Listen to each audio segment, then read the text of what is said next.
This is the number that ended the British Empire.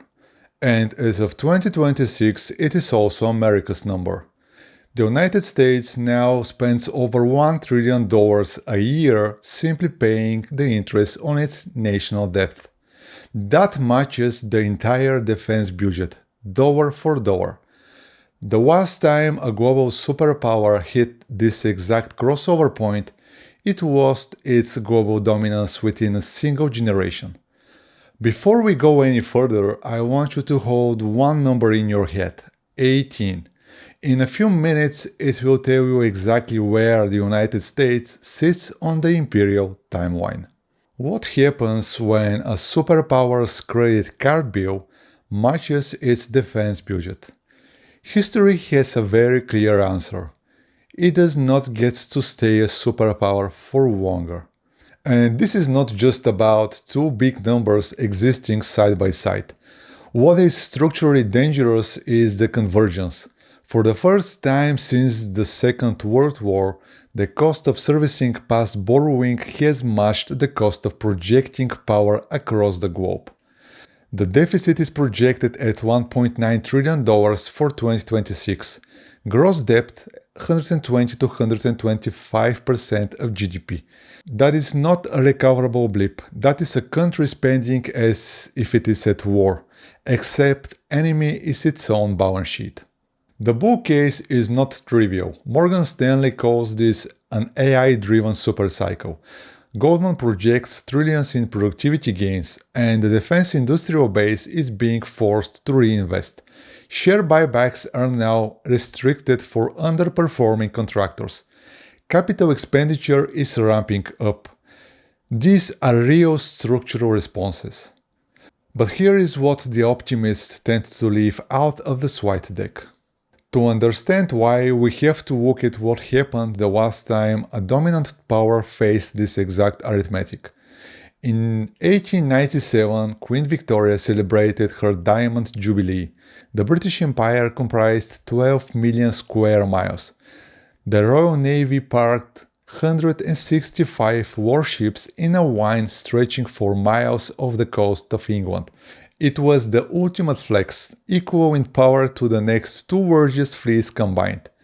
They seemed untouchable, but there was one number they were not watching.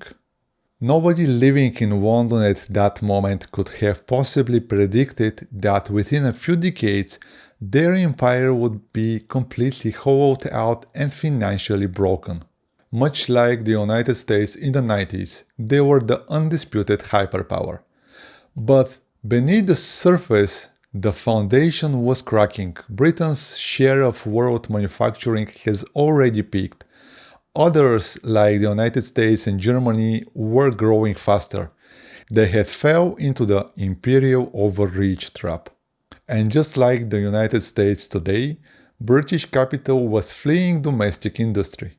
Money that could have modernized British steel plants was instead chasing higher yields in foreign bonds and South African mines. They were spending all their money on a massive military to look strong on the outside, while their domestic industrial base rotted from the inside. We are running the exact same playbook through corporate financialization. In 2025, Lockheed Martin spent $1.6 billion actually building things, factories, production lines, but they spent $6.1 billion, nearly 4 times as much, buying back their own stock and paying dividends.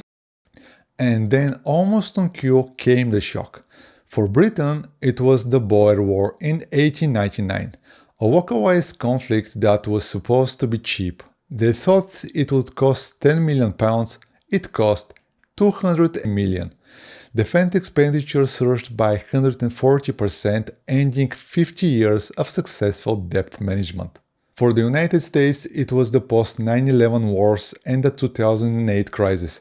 Fiscal discipline never recovered and US debt increased to $39 trillion since then.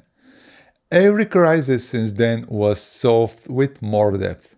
By 1920, the British Juggling Act failed. The British Treasury was spending a staggering 44% of its entire budget just paying off debt interest. Their military budget collapsed, they were forced to withdraw fleets, they became, as one politician called it, a weary titan staggering under the too vast orb of its fate. The parallel to the modern United States is not poetic. It is a pure, unforgiving arithmetic. The official Pentagon budget is over $1 trillion, but that number is an accounting illusion. At the hidden costs, veterans care, nuclear weapons maintenance, homeland security, and the real national security bill exceeds $1.4 trillion. And they have proposed to increase it even further to over $1.45 trillion. And every one of those dollars goes toward maintaining a network that spans 750 overseas bases. Historian Paul Kennedy called this the fixed overhead of Imperial maintenance, the cost of being everywhere whether or not it is still worth being there. Meanwhile, China has figured out something clever. While the United States spends trillions playing global policeman, China has been quietly buying the world's commercial infrastructure. They've purchased stakes in over 40 major ports across Africa alone. China now outtrades the United States in Africa by 4-1. Think about that. The American taxpayer spends billions deploying carrier strike groups to secure global trade routes. Meanwhile, rival economies monetize the commerce flowing directly underneath it. Why pay for the police? They own the shops. Strategic influence without the trillion-dollar maintenance fee. It is the challenger's advantage, growing faster by spending differently. 750 American military bases around the world, and China has less than 7. Remember that the next time someone tells you this is a fair fight. And here is the doom loop that makes all of this personal. The US must now issue new debt primarily just to pay the interest on its old debt. But more debt means more interest payments. There is no tax base on Earth that can scale fast enough to outrun that compounding curve. So governments reach for the only escape valve left: fiat debasement. They inflated the debt away by destroying the purchasing power of the currency, quietly transferring the cost of their mistakes onto the savings of ordinary citizens. Every dollar spent servicing yesterday's borrowing is a dollar not spent on tomorrow's research, infrastructure, or schools. We are narrowing our future precisely when our competitors are expanding theirs. The weight of evidence suggests that what we are watching is not a sudden collapse, it is a rebalancing. And you can't fool the smart money forever. Central banks have already begun pricing in this shift.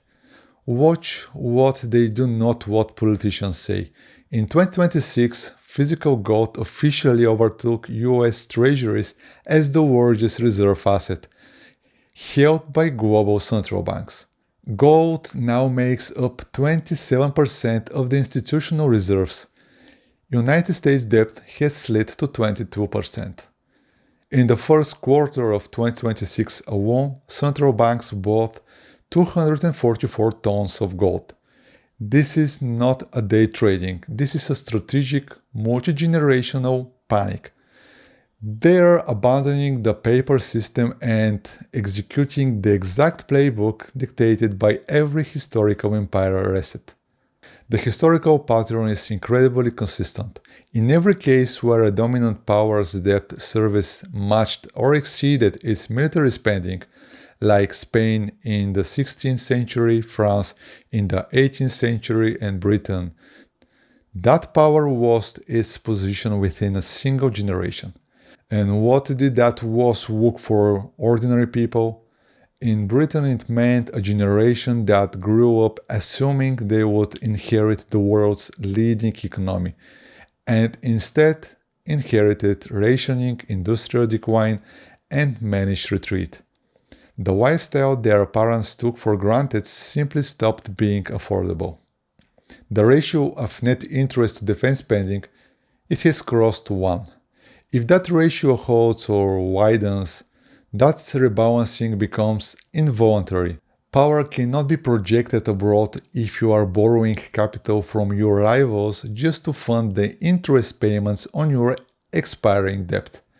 And the clock is already ticking. So the number I asked you to remember at the beginning, 18. Right now, 18 cents of every tax dollar collected goes strictly to interest payments, before the government can spend it on anything else. Historically, whenever a sovereign government crosses the 25-cent threshold, they are forced into a violent fiscal restructuring. The CBO projects we hit that red line within 24 to 36 months. If it narrows, perhaps the Titan is not as wary as the math suggests, but historically speaking, the arithmetic has tended to win. See you in the next one.